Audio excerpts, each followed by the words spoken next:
أعوذ بالله من الشيطان الرجيم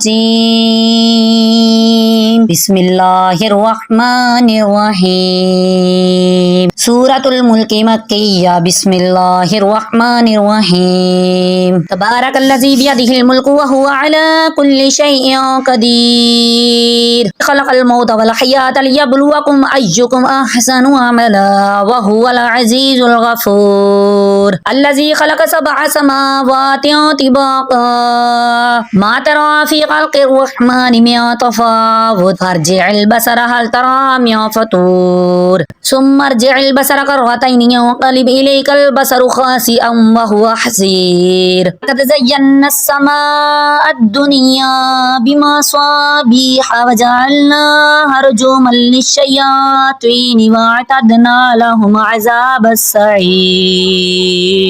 وللذين كفروا بربهم عذاب جهنم وبئس المصير إذا ألقوا فيها سمعوا لها شهيقا وهي تفور تكاد تميز من الغيظ كلما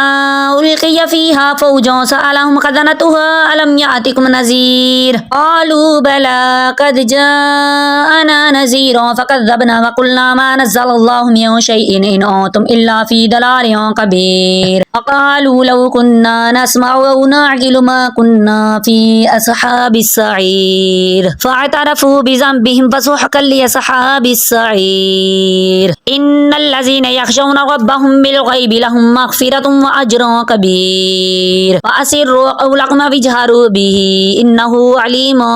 بذات الصدور ألا يعلم من خلق وهو اللطيف الخبير هو الذي جعل لكم الأرض ذلولا فامشوا في مناكبها وكلوا من رزقه وإليه النشور أأمنتم من في السماء أن يخسف بكم الأرض فإذا هي تمور أم أمنتم من في السماء أن يرسل عليكم حاسبا فستعلمون كيف نذير ولقد كذب الذين من قبلهم فكيف كان نكير أولم يروا إلى الطير فوقهم صافات ويقبض ما يمسكهن إلا الرحمن إنه بكل شيء بصير أمن هذا الذي هو جود لكم ينصركم من دون الرحمن إن الكافرون إلا في غرور أمن هذا الذي يرزقكم إن أمسك رزقا بل لجوا في عتو ونفور أفمن يمشي مكبا على وجهه أهدى أمن يمشي سويا على صراط مستقيم قل هو الذي ينشأكم وجعل لكم السمع والأبصار والأفئدة قليلا ما تشكرون قل هو الذي زرعكم في الأرض وإليه تحشرون ويقولون متى هذا الوعد إن كنتم صادقين قل إنما العلم عند الله وإنما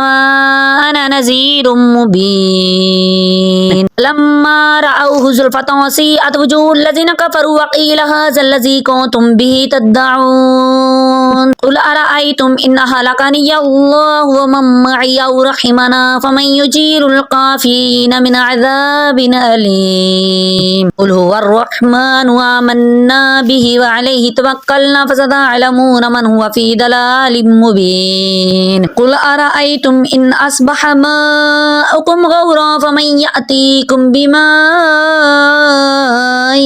معين